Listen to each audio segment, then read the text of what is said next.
The next testifier is Mr. Fountaine, the manager of the Borough of State College, and I look forward to his testimony. That should be interesting.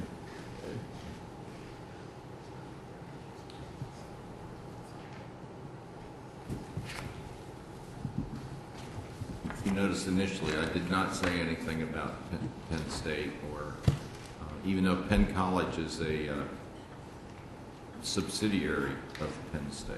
Yes, it is, and I appreciate that very much. Good morning. Thank you very much for providing me with this opportunity today to address the committee. My name is Tom Fountaine. I am the manager of the Borough of State College. I'm also here today on behalf of the Pennsylvania Municipal League to speak with you about the issues related to municipal regulation of student housing. I'm currently serving as the president of the International Town Gown Association as well.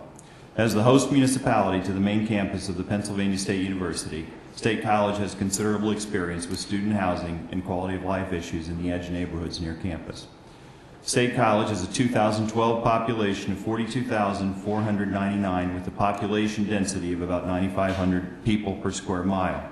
About 70% of the population is between the ages of 18 and 24. The 2012 enrollment at Penn State is 45,000 students at the main campus, with about 70% of those students living off campus. As you heard previously today, that is pretty typical of most colleges and universities around the country. Nearly 20% of all 1- and 2-family homes in State College are rental units, and there are over 10,000 rental units, which comprise about 2/3 of all the housing units in State College. The highest percentage of student rentals are located in the neighborhoods near the Penn State campus. In the neighborhood immediately south of downtown State College, approximately 25% of the units are 1- and 2-family rental units occupied by students. No one has really been able to identify precisely when the tipping point occurs, where the number of properties that are occupied by students are high enough to cause non-student residents to relocate, which results in further destabilization of these neighborhoods. In the literature on town gown issues related to the erosion of neighborhoods, the tipping point has been identified to be as low as 10% and as high as 25% student rentals. Virtually all communities that host a college or university have faced increased studentification of the neighborhoods near their campuses. Studentification has been defined by British geographers as the dislocation of professionals, middle class, and working class families by students. The character of these studentified neighborhoods are transformed due to the outmigration of families and professionals in response to growing student population. This results in a decline of the quality of life in the neighborhoods when measured by any number of variables. One variable is the ongoing conflict that exists between student and non-student neighbors as a result of differing lifestyles and behaviors. This has been the case in State College as significant population shifts have occurred over the past 4 decades. Zoning regulations provide an important tool that allows municipalities and communities to address the issues related to the studentification of these edge neighborhoods. Best practices that we have studied over several decades include a variety of responses to these impacts. These range from rental registration and permitting, increased law enforcement, increased code enforcement, and environmental management strategies. However, regulations that limit occupancy and student rentals are also important tools used in conjunction with these other practices to prevent neighborhoods from reaching the tipping point when outmigration and decline begin to adversely affect the character and safety and economic viability of these neighborhoods. What are the impacts when these neighborhoods begin to tip? According to a report by the Pennsylvania Economy League, over a 30-year span between 1970 and 2003, the fiscal health of State College Borough significantly declined, going from above average for the state in 1973 to being among the Pennsylvania municipalities with the most negative fiscal health indicators in 2003. Between 1970 and 2000, State College was the only municipality in the center region, which is State College and the 5 surrounding townships, that saw a decline in the number of families. In State College, the number of families declined from nearly 4,500 in 1970 to about 3,250 in 2000, a reduction of 25%. As expected, with the outmigration of families and the increased numbers of students living in State College, per capita income for the borough has not kept pace with per capita income in neighboring townships. Although the entire center region has shown growth in per capita income over the past 30 years, the borough has fallen substantially behind the suburban communities in the rate of growth. In 1970, per capita income for the municipalities in the center region was virtually identical, ranging from between $2,000 and $3,000. Beginning in 1980, the borough began to fall behind suburban communities, with the amount of disparity in per capita income becoming significantly more pronounced in 1990 and 2000. Per capita income in the borough grew from about $2,000 in 1970 to around $12,000 in 2000. During the same period of time, per capita income grew in the suburban communities around State College to between $23,000 and $32,000. The relative decline in per capita income is also reflected in tax collections. There has been virtually no growth in real estate or earned income taxes in the borough over the past 10 years, and in constant dollars, these taxes have actually declined.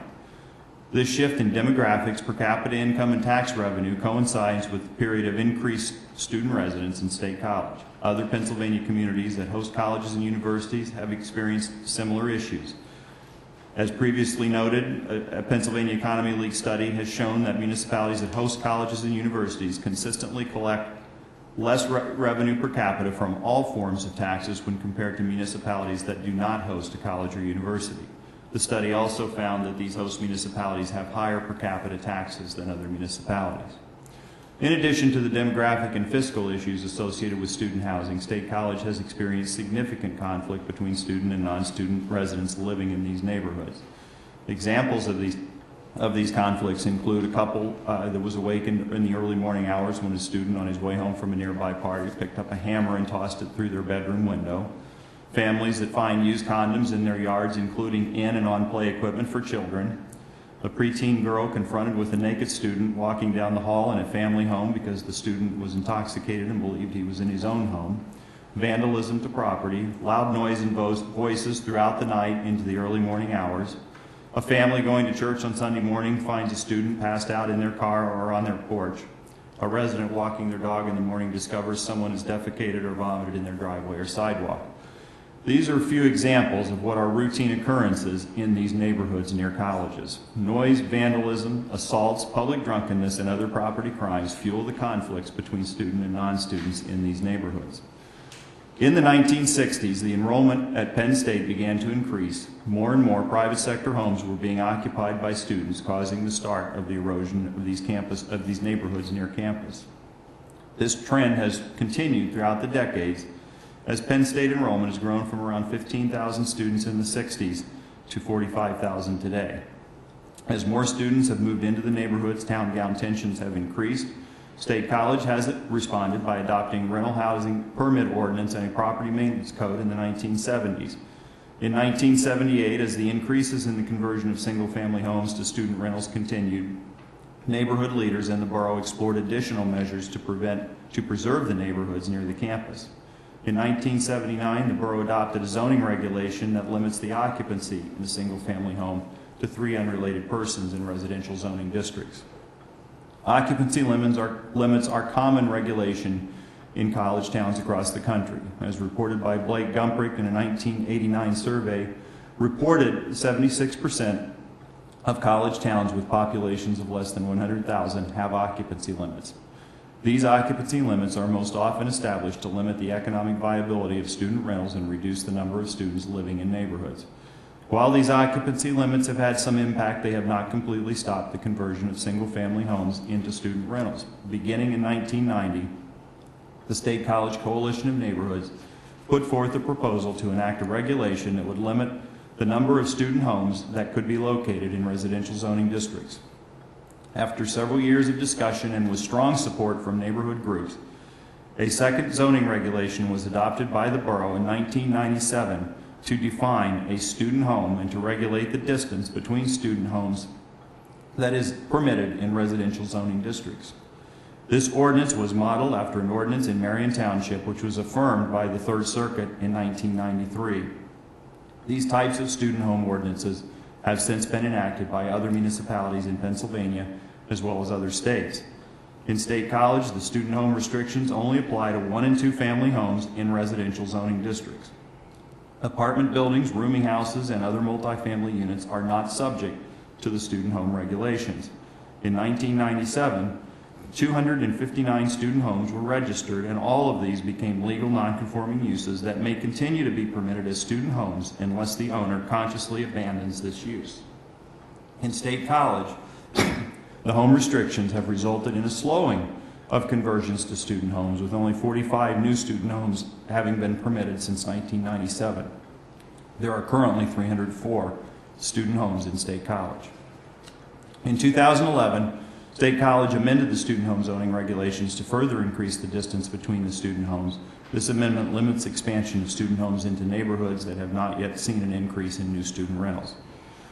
In addition to these zoning regulations, the Borough of State College engages in a number of other programs to build community by engaging students and non-students in stabilizing these predominantly student neighborhoods. The Borough has initiated a number of home buyer programs that address affordable housing concerns and also prevent properties from converting to student homes. State College is currently considering a program to buy homes in targeted neighborhoods that are currently licensed as student homes. This program would return these properties to non-student status and allow the Borough to purchase additional properties that are at risk of becoming student homes to prevent the conversions. Similar neighborhood investment programs are being used in East Lansing, Michigan, and Iowa City, Iowa. In closing, I want to be clear. Penn State University and the students that attend Penn State are very important to the State College community. As the host of a major land grant and research institution, there are benefits that enhance the quality of life for all local residents. Neighborhood preservation is the highest priority in the current State College strategic plan. It is important to maintain neighborhoods in our community and ensure that these neighborhoods will be diverse and sustainable places with a high quality of life for students and non-students alike. Zoning regulations that address occupancy and student homes are important tools for State College and other Pennsylvania municipalities to help balance the impact of studentification of our neighborhoods. Thank you very much. Thank you, sir. I just want to note, in your testimony, you indicated about the reduction in or decline in the number of families living in State College. How much of that, did you ever do any study as to how much is created by the increase in the students at Penn State versus I think nationwide there's been an out-migration from cities or, into the suburbs? Absolutely, and I'm not would not try to presume that all of the out-migration has occurred because the neighborhoods have become more studentified. Clearly, there are neighborhoods in State College that continue to be predominantly single-family neighborhoods that are not student-oriented neighborhoods, and a tremendous amount of the out-migration has occurred. Although I don't have the specific data on the exact numbers, it is predominantly those neighborhoods that are at the edge of campus. That is a common experience shared by college communities in Pennsylvania and around the country. I also note, and I follow this on a fairly regular basis, that Center County very often leads Pennsylvania with the lowest unemployment rate in the state. And I know that the suburbs around State College are really actively being built up. There's no question about that. I want to ask you about the student homes that you talk about. And I noticed in your testimony there is you apparently in the State College area have areas that are zoned for apartment buildings, rooming houses, and other multi-family dwellings. And that's not what you're addressing with your student housing conversion, or is that correct? That's correct. We have the student home regulations apply in R1 and R2 and R3 districts. There are substantial other parts of the community where multifamily housing is permitted, and in fact there are some multifamily units even located in the R1 and R2 districts that pre-existed much of the zoning regulations. So there is a robust market for apartment and apartment construction in State College. And so the area that you're really focusing your regulation on are these houses, the private houses that are somehow converted to student housing. Yes, that's correct. Thank you very much. I appreciate your testimony. Okay, thank you.